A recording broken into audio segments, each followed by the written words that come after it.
பேசலாம் ஸ்ரீராம். இது ஒரு அதிகமாக லார்ஜ்லி அவர் ஒரு தனி மனித தாக்குதலில் ஈடுபடுறது.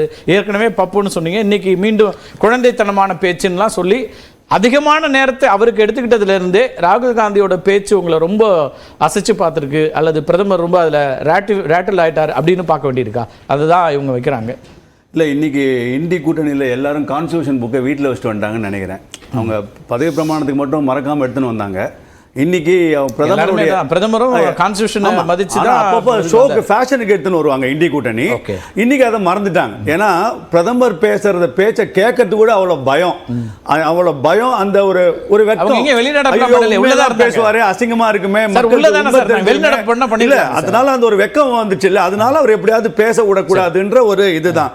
எங்க அவர் நீங்களே சொன்னீங்க 2 மணி நேரம் 16 நிமிஷம் பேசினது. அதுல ஒரு குழந்தை விஷயத்தை பத்தி ஒரு 3 நிமிஷம் பேசியிருப்பாரு. அதை நீங்களாம் தான் ராகுல் காந்தி நீங்களாம் தான் முடிவு பண்றீங்க. அவர் ராகுல் காந்தி எங்கேயுமே அவர் சொல்லல. ஒரு குழந்தை இந்த மாதிரிலாம் நடக்கலாம், இந்த மாதிரிலாம் நடக்கிறதுனால இருக்கு. நீங்க அவர் நார்மலா சொன்னாரு, நீங்களே அட்மிட் பண்ணிக்கிறீங்க. ராகுல் காந்தி அவர் யாரை பத்தி என்ன சொன்னாரு, பொருள் என்னன்னு சொல்லுங்க, நான் புரிஞ்சுக்கிறேன். எவ்வளவு அழகா ஆரம்பிச்சாரு, அதோட பொருள் என்னன்னு சொல்லுங்க, நான் புரிஞ்சுக்கிறேன். சொல்லிட்டேன். அவர் எவ்வளவு அழகா ஆரம்பிச்சாரு. இந்த நாட்டோட இன்னைக்கு அவங்க இன்னைக்கு அந்த 25 கோடி ஏழைகளை வெளில எடுத்துன்னு வந்ததை பத்தி பேசினாரு. பொருளாதாரம் மிக 10வது இருந்து 5வது வந்திருக்குன்னு பேசி 3வது இடத்துக்கு போயிடுவாரு. 4 கோடி மக்களுக்கு வீடு கட்டி கொடுத்ததை பத்தி பேசினாரு. எத்தனையோ விஷயங்களை பேசினாரு. இது ஒரு பாசிங் ஸ்டேட்மெண்டா பேசினாரு. அப்ளிகேஷன் ஆஃப் ஆர்டிகல் 370 பத்தி பேசினாரு.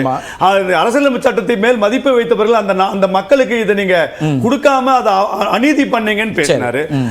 இன்னைக்கு ராணுவம் இன்னைக்கு எவ்வளவு சிறப்பாக இருக்கு, நீங்க இருந்தபோது ஒரு புல்லட் ப்ரூஃப் ஜாக்கெட் வாங்குறதுக்கு பணம் கூட இல்லாத ஒரு ஆட்சி அவலமாக இருந்ததுன்னு பேசினாரு. ரஃபேல் ஒரு விமானத்தை வாங்க கூட பணம் இல்லாமல் இருந்த 14க்கு முன்னாடி இந்தியாவுடைய முன்னேற்றத்தையே கேள்வி வந்து ஜெனரலா இருப்பாங்க, சில பேர் இருப்பாங்க. நீங்க ராகுல் நீங்க முடிவு பண்ணா அதை கடந்து வரும். அதே மாதிரி அதை கடந்துருவோம். 2 மணி நேரம் 16 நிமிடம் ஒரு கோரிக்கை வச்சாங்க சார். அதை பற்றி ஒரு வார்த்தை பேசுறது என்ன சார் தயக்கம்? மணிப்பூர் மணிப்பூர் மணிப்பூர் இதான் கேட்டாங்க. அதில் என்ன அரசாங்கத்து என்ன பிரச்சனை, மணிப்பூரில் என்ன பிரச்சனை சொல்ல வேண்டியதானே? மணிப்பூர் நாட்டில் மணிப்பூர் எம்பியை சுட்டி காட்டுறாரு. மணிப்பூர் வந்து நீங்க தேசத்தினை ஒரு ஒற்றுமையை தேச ஒற்றுமையை சொல்லக்கூடிய நீங்க இதெல்லாம் பத்தி பேச மாட்டேங்கிறீங்க. என்ன எனக்கு என்னன்னா மணிப்பூரை பத்தி பேசணும் 100%. நீங்க யூபி அரசாங்கத்தில் பார்த்தா அதே மணிப்பூர் எப்படி போச்சுன்றதையும் பேசுங்க. இதே ராஜஸ்தான்ல 3 பெண்கள் இப்போ பண்ணிருக்கலாம். இதே ராஜஸ்தான் இப்போ 3 பெண்கள் கெலாட்ல இருக்கும்போது நிர்வாணப்படுத்தப்பட்டாங்களே, அதை பத்தியும் பேசுன்னு சொல்லுங்க. இன்னைக்கு வெஸ்ட் பெங்கால்ல முன்னாடி ஒரு பெண்ணையும் ஒரு ஆம்பளை எல்லாமே பேசலாம் அடியர்னு அடிச்சாங்களே, அதை பத்தி நீங்க பேசணும். இந்தி கூட்டணி பேசணும். என்ன சொல்றேன், நீங்க அரசியலமைப்பு பேசணும், எல்லாத்தையும் பத்தி பேசணும். கூட்டணியினுடைய தலைவர்கள் அதே மாதிரி அரசியலமைப்பு சட்டத்தை அதே மாதிரி தமிழ்நாட்டுல அல்லது அவையை கொஞ்சம் நீங்க எடுத்துட்டு வரலாம். அதே தமிழ்நாட்டுல கள்ளக்குறிச்சி பத்தியும் பேசணும். கள்ளக்குறிச்சிக்கு முதல்வர் போகணும். இன்னைக்கு அறிஞர் அண்ணா சொன்னார்கள், எதிர்க்கட்சி என்பது ஒரு மாட்டுக்கு கடிவாளம். அந்த எதிர்க்கட்சி தான் எங்களை கேக்குது. தமிழ்நாட்டில் பேசுங்க. ஓடி போனவர்கள் யாரு, அதை பத்தி பேசாமல் ஓடி போனவர்கள் யாரு? கள்ளக்குறிச்சிக்கு போய் நிக்காமல் இருக்கக்கூடிய முதல்வர் இன்னைக்கு எங்க போய் நிக்கணுமோ அங்க போய் நிக்கலையே, அது ஏன் உங்களால?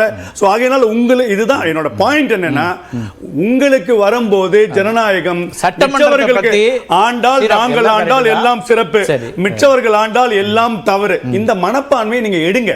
நீங்க இன்னைக்கு ஆரம்பிச்ச இன்னைக்கு தான் திரு ஜெனரல் சொல்றாரு, இன்னைக்கு தான் முதல் முறையா எதிர்க்கட்சிகளுடைய பலம் என்ன, ஒரு வலுவான எதிர்க்கட்சி என்றால் அங்க அவை எப்படி இருக்குங்கிறதே பாக்குறாங்க, முதல் முறை ஃபேஸ் பண்றாங்க.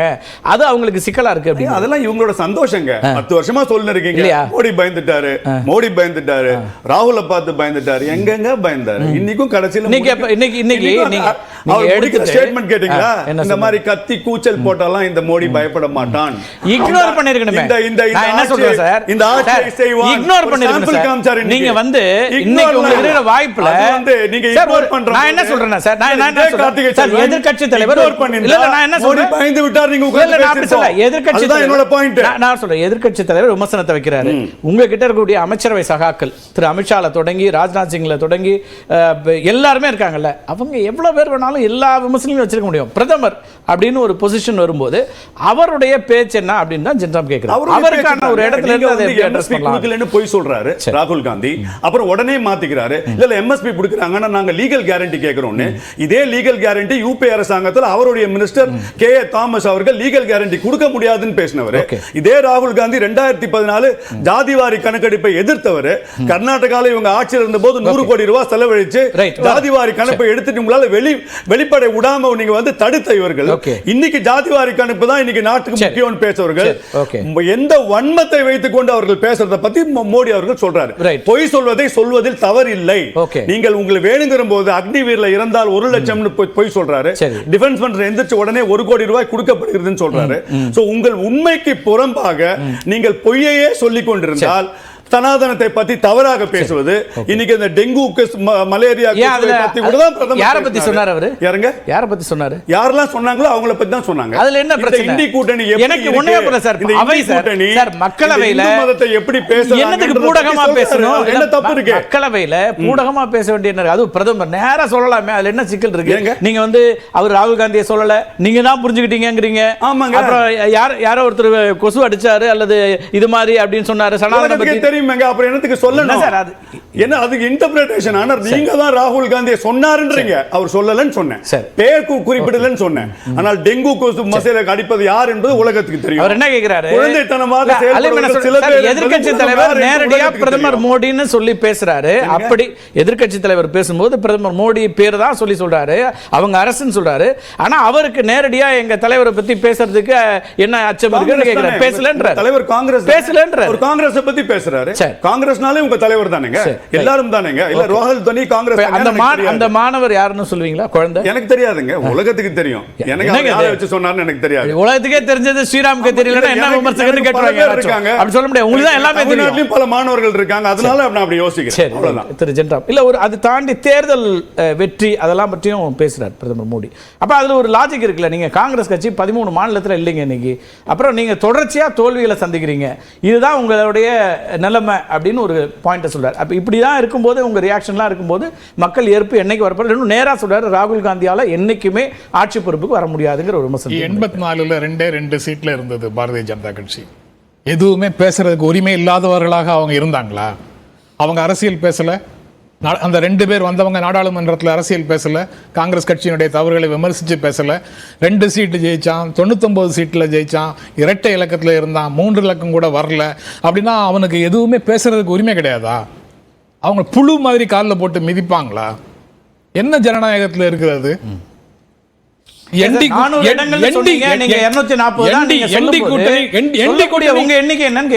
கூட்டணி 400 சீட்டு கேட்டாங்கல்ல, என்டி கூட்டணிக்கு கிடைச்சதா? 400 வரல. அப்போ நீங்க கிளைம் பண்ணது 400 சீட்டு மோடி பிரதமர் ஆகிறதுக்கு என்டி கூட்டணிக்கு 400 சீட்டு வரணும், பிஜே கட்சிக்கு 370 சீட்டு வரணும் அப்படின்னு கேட்டாங்கல்ல. எங்க வந்தது?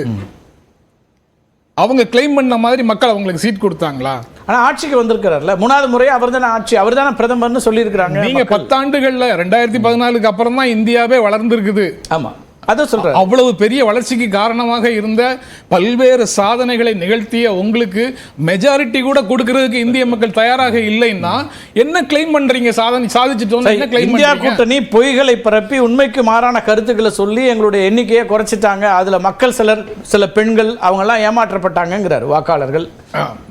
யாரு பொய் சொல்றாங்கிறது பிரச்சாரத்துல மக்களுக்கு தெரியும்ல. நீங்க உங்களுக்கு கிடைச்சிட்டு இருக்கிற இடஒதுக்கீட்டை பறித்து இஸ்லாமியர்களுக்கு முஸ்லிம்களுக்கு கொடுத்து விடுவார்கள் அப்படின்னு ஒரு பிரச்சாரத்தை காங்கிரஸ் கட்சி எங்கேயாவது சொல்லியிருக்குதா?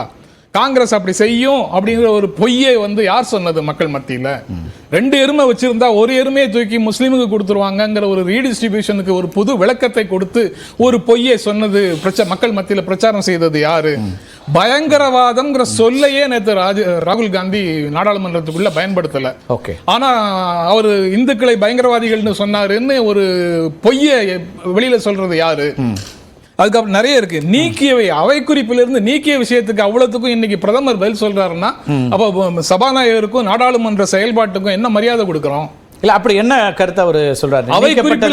அவை குறிப்பிலிருந்து எவற்றை எல்லாம் நீக்கி இருக்கிறார்களோ அதுக்கெல்லாம் பதில் சொல்றாரா?